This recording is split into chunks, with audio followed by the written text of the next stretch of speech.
There's 0 people. But I do save the video. All right, so full thickness royal icing. And we're going to knock it down, as we call it, break it down. So there's more pie there if you want to go for more pie.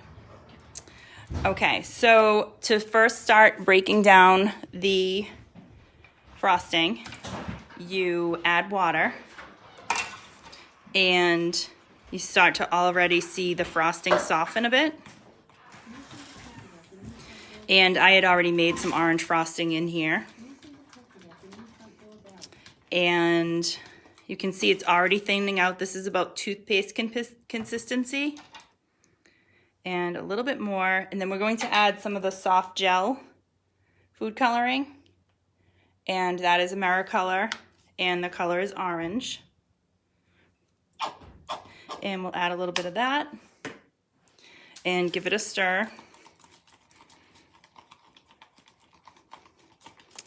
And I used the tipless bags that I had put on another post. You can find it on my wall. They're called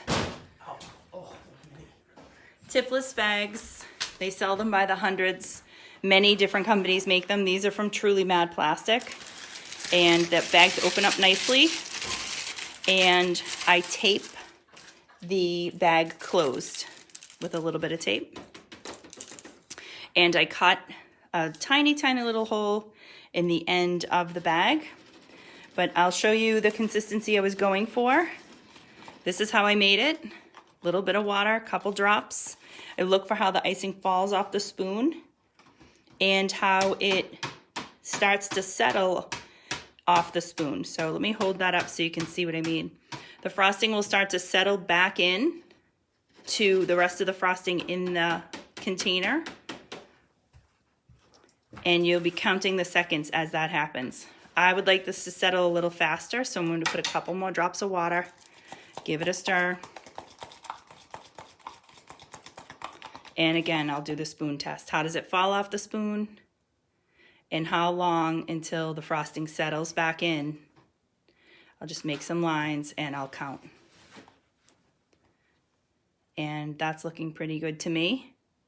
I'd rather you have the frosting thicker than thinner because your hands will heat it up. So now the frosting is in the bag. We have the frosting in the tipless bag. We've cut a little bit off the end. And I'm going to hold the bag straight up and down as I decorate. So I am holding the bag straight up and down. I'm using my other finger to guide. And I'm going around the cookie.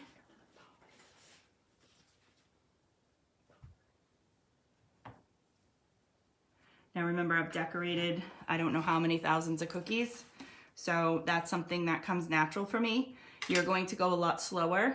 You're going to make sure that your tip of your bag is not too big, the opening, and not too small. And then I'm immediately going to squeeze a little harder. I'm immediately going to go around the cookie again for filling the cookie in. And I'm going to make sure my next row around touches. It's all right if you're driving the tip into the frosting.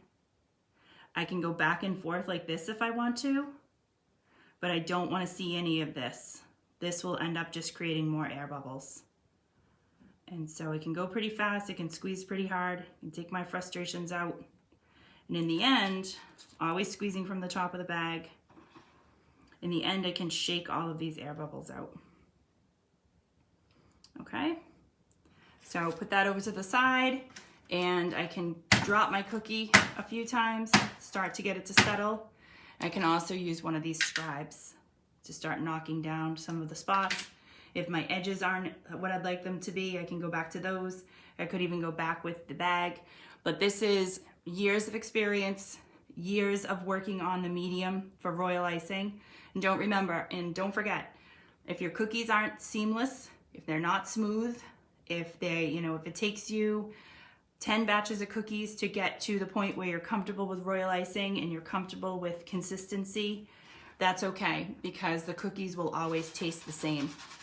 I'll just show you one more part of the demonstration. This was a cookie that I started right before the film, right before the recording started. And I filled only a few sections and I let it dry for a little bit. Then I'm going to go back and fill in the outside sections and the middle. And that's how I get that nice relief, that nice texture along the side of the cookie. I'll either use my bag to fill in the gaps, or I'll come back with my scribe and fill in those gaps. And so that gives me some nice texture on the cookie. And I'll do this one.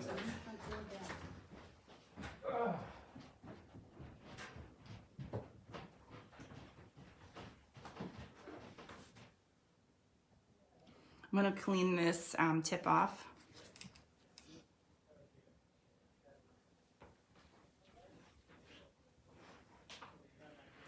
Another tool that you can use, the weather outside today was beautiful, wasn't humid, but if your cookies aren't drying the way you want them to, if you wanted to do a multi-step cookie like this and you wanted to dry, go into your summer supplies and pull out a fan. Put a fan on these. It will help dehydrate the cookie as quickly as possible, and it will actually give the cookie a really nice finish if you have a fan. All right, folks, that's it for now. Let me know what questions you have, and I will continue to do demos based on what you want to know.